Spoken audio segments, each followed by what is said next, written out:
Nedumbassery airport റോഡിലെ ഒരു യുവാവിനെ CISFക്കാർ കാറിടിച്ച് കൊലപ്പെടുത്തി.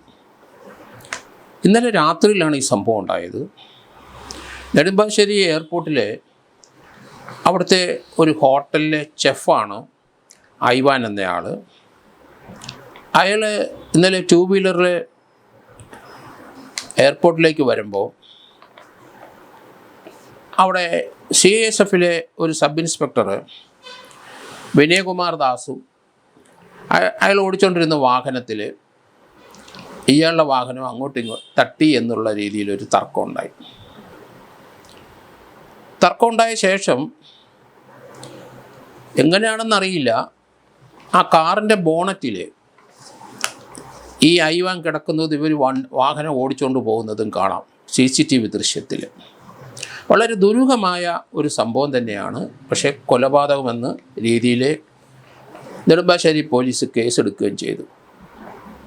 അവർ ഈ സംഭവം ഉണ്ടായിക്കഴിഞ്ഞ ഉടനെ സ്ഥലത്ത് വന്ന പോലീസ് ഉദ്യോഗസ്ഥർ CISF സബ് ഇൻസ്പെക്ടർ വിനയകുമാർ ദാസിൻ്റെ ആ വാഹനം എടുത്തുകൊണ്ട് പോയി പോലീസ് സ്റ്റേഷനിൽ ചെന്ന് കഴിഞ്ഞപ്പം അവർക്ക് മനസ്സിലായി ഇത് പ്രശ്നം ഗുരുതരമാകുമെന്ന്. തിരിച്ച് വാഹനം അവിടെ കൊണ്ടുപോയി ഇട്ടു എന്ന് നാട്ടുകാർ പറയുന്നുണ്ട്. ഇന്നലെ രാത്രി 10-11 മണിയാണ് ഇടയ്ക്കാണ് ഈ സംഭവം. നെടുമ്പാശ്ശേരി എയർപോർട്ടിലെ പല ജീവനക്കാരും താമസിക്കുന്ന ഒരു എയർപോർട്ട് റോഡാണിത്. അവിടെ നാട്ടുകാർ കുറവാണ്. എങ്കിലും അവിടെ പല കെട്ടിടത്തിലും താമസിക്കുന്നത് എയർപോർട്ടുമായിട്ട് ബന്ധപ്പെട്ട ജീവനക്കാരാണ്. CISFലെ സബ് ഇൻസ്പെക്ടർ രാത്രി 10-11 മണിക്ക് ആ വഴി വന്നപ്പം ഐവാൻ്റെ 2 വീലറിൽ തട്ടുകയും അത് തമ്മിൽ വാക്കുതർക്കമാകുകയും പിന്നീട് ഐവാൻ കൊല്ലപ്പെടുകയുമാണ് ഉണ്ടായത്. വളരെ ദുരൂഹമായ ഒരു കേസായിട്ടാണ് ഇത് തോന്നുന്നത്. കാരണം പോലീസ് കാറ് വിവരം അറിഞ്ഞ് അവിടെ വന്ന പോലീസ് റോഡിലെ മലർന്നു കിടക്കുന്ന ഐവാനെ കണ്ടു. ഐവാനെ അവർ ഹോസ്പിറ്റലിൽ കൊണ്ടുപോയി. അവിടെ ചെന്നപ്പം ഐവാൻ മരിച്ചിരിക്കുന്നു. വളരെ അധികം ഇഞ്ചുറീസ് ഐവാൻ്റെ ദേഹത്ത് കാണാനുണ്ട്. ഐവാന് അങ്കമാലി തുറവൂർ സ്വദേശിയാണ്. ഐവാൻ ജിജോ എന്നാണ് പേര്. CISF ഉദ്യോഗസ്ഥർ ആ വഴി വന്നപ്പം ഇയാളുടെ 2 വീലർ തട്ടിയതിനെ സംബന്ധിച്ച് ഒരു വാക്കുതർക്കം ഉണ്ടായെന്നും പിന്നീട് അടിയുണ്ടായെന്നും കരുതേണ്ടി വരും. നാട്ടുകാർ ബഹളം കേട്ട് ചിലർ അവിടെ വന്നപ്പോൾ ആ വഴി വന്നവർ 2 പേര് റോഡിൽ മലർന്നു കിടക്കുന്നതാണ് കണ്ടത്. അതൊന്ന് മരണപ്പെട്ട ഐവാൻ തന്നെ, പക്ഷേ മറ്റേത് CISFലെ ഇൻസ്പെക്ടറാണെന്ന് തോന്നുന്നു. 2 പേര് റോഡിൽ കിടക്കുന്നുണ്ട്. അത് കണ്ട സാക്ഷികളുമുണ്ട്. എന്താ സംഭവിച്ചതെന്ന് ആർക്കും അറിയില്ല. അതേസമയത്ത് ആ റോഡിൽ കിടക്കുന്നതിന് തൊട്ട് മുമ്പ് CCTV ദൃശ്യത്തിൽ CISF സബ് ഇൻസ്പെക്ടറെ കാറിൻ്റെ ബോണറ്റിൽ ഇയാൾ കിടക്കുന്ന കാണാം. വളരെ അധികം പരിക്കുകളേറ്റ് ശരീരം ഒടിഞ്ഞ് നുറുങ്ങിയ രീതിയിലാണ് ആ ഐവാൻ്റെ മൃതദേഹം കാണപ്പെട്ടത്.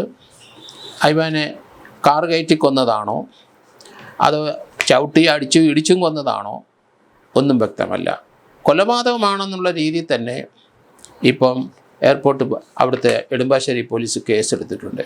പോലീസ് സ്റ്റേഷൻ്റെ തൊട്ടടുത്താണ് ഈ സംഭവം നടക്കുന്നത്. രാത്രി 10-ക്കും 11-ക്കും ഇടയ്ക്കാണ്. അവിടെ ഇതിന് ശേഷം വന്നു ചേർന്നവർക്ക് ചില വിവരങ്ങൾ പറയുന്നുണ്ട്. അവരാരും സംഭവം കണ്ടിട്ടില്ല. എന്താണ് സംഭവിച്ചതെന്നും അറിയത്തില്ല. നമുക്കത് റീകൺസ്ട്രക്റ്റ് ചെയ്ത് വരുമ്പം ആ ബോണറ്റിൻ്റെ പുറത്ത് നേരത്തെ ഉണ്ടായ തർക്കത്തിന് മുമ്പിൽ CISF സബ് ഇൻസ്പെക്ടർ അയാളാണ് വാഹനം ഓടിച്ചിരുന്നത്. അയാൾ ചിലപ്പം വാഹനം വിട്ടുപോകാൻ ശ്രമിച്ചിട്ടുണ്ടാവണം. ആ സമയത്ത് ആ 2 വീലറിൻ്റെ വന്ന ഐവാൻ അയാൾ മിക്കവാറും കാറിൻ്റെ മുമ്പിൽ നിന്നിട്ടുണ്ടാവണം.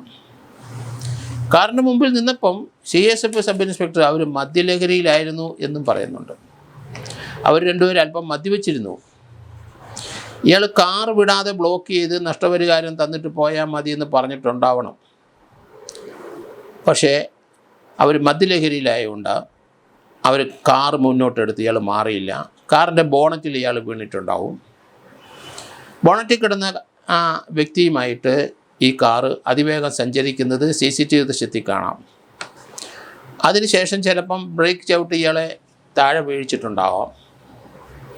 CSF സബ് ഇൻസ്പെക്ടറും പോലീസുകാരനും കോൺസ്റ്റബിളും വെളിയിൽ ഇറങ്ങിയിട്ടുണ്ടാവും. ഇയാളുമായിട്ട് വഴക്കുണ്ടായിട്ടുണ്ടാവും. അങ്ങോട്ടും ഇങ്ങോട്ടും തല്ലുണ്ടായി. അത് ഇയാളും വിട്ട് ഇയാളും ചെറുപ്പക്കാരനാണ്, 23-24 വയസ്സേ ഉള്ളൂ. ഐവാണ്. മറ്റേയാളും CSFകാരന് നല്ല ആരോഗ്യമുള്ള ആളായിരിക്കും. അടിയുണ്ടായി പരിക്കേറ്റ് വീണതാണോ അതോ കാറിൻ്റെ ബോണറ്റിൽ നിന്ന് താഴെ വീണപ്പം കാറിൻ്റെ വീലിൽ നിന്നോ അതിൻ്റെ മുൻവശത്ത് നിന്നോ ഇയാളെ ഇടിച്ച് അല്പം സ്വല്പം പരുക്ക് നേരത്തെ ഉണ്ടായിക്കഴിഞ്ഞോ? അതിനുശേഷം ഇയാൾ മറ്റേയാളെ കയറി പിടിച്ചോ? അയാൾ ഇറങ്ങി വന്നപ്പോൾ രണ്ടുപേരും തമ്മിൽ അടിയുണ്ടായോ? എന്തായാലും 2 ആൾക്കാർ റോഡിൽ കിടക്കുന്ന കണ്ടു. അടിയൊന്നും ആരും കണ്ടതായിട്ട് പറയുന്നില്ല. ആരും കാണാനുള്ള സാധ്യത കുറവാണ്. 2 വശത്ത് രാത്രി 11:30 മണിയൊക്കെ ഉണ്ടാവും. റോഡിൻ്റെ ഇരുവശത്തും കെട്ടിടങ്ങളുണ്ട്. അതുകൊണ്ട് ഇത് എങ്ങനെ സംഭവിച്ചു എന്ന് കണ്ട സാക്ഷികളില്ല. അത് റീകൺസ്ട്രക്ഷൻ തിയറി മാത്രമേ അതിന് ചിലവാകുള്ളൂ എന്ന് തോന്നുന്നു. ഏതായാലും പോലീസിന് ഇതിനകത്ത് മനസ്സിലായി ഇതൊരു കൊലപാതകമാണെന്ന് തോന്നി. CSFകാർ പോലീസ് സ്റ്റേഷൻ വിളിച്ചപ്പം പെട്ടെന്ന് അവരുടെ വാഹനം അടിച്ചു തറക്കോ എന്നെങ്ങാനും ചെയ്യുമെന്ന് പേടിച്ചിട്ടായിരിക്കും പോലീസ് എടുത്തുകൊണ്ട് പോയിട്ട് പെട്ടെന്ന് കൊണ്ട് തിരിച്ചിട്ടതായിട്ടും കാണുന്നു. അതിനുശേഷം FIR എടുത്തിരിക്കുന്നു. മർഡർ കേസിലേക്ക് FIR എടുത്തു എന്നാണ് പറയുന്നത്. CSF ഉദ്യോഗസ്ഥർ പൊതുവെ അഗ്രസീവാണ്. നമുക്കറിയാം എയർപോർട്ടുകളിലെല്ലാം ഇപ്പം CSF ആണ്. പലരും വളരെ മോശമായ പെരുമാറ്റം എയർപോർട്ടുകളിൽ പറയുന്നത് ഇവർ കണ്ടിട്ടുണ്ട്. അവർക്ക് ഒരു സോഷ്യലൈസേഷൻ ഇല്ല. വളരെ മോശമായ രീതിയിൽ പെരുമാറുന്ന ഒരു സേനാ വിഭാഗം തന്നെയായിട്ടാണ് തോന്നിയത് CSF.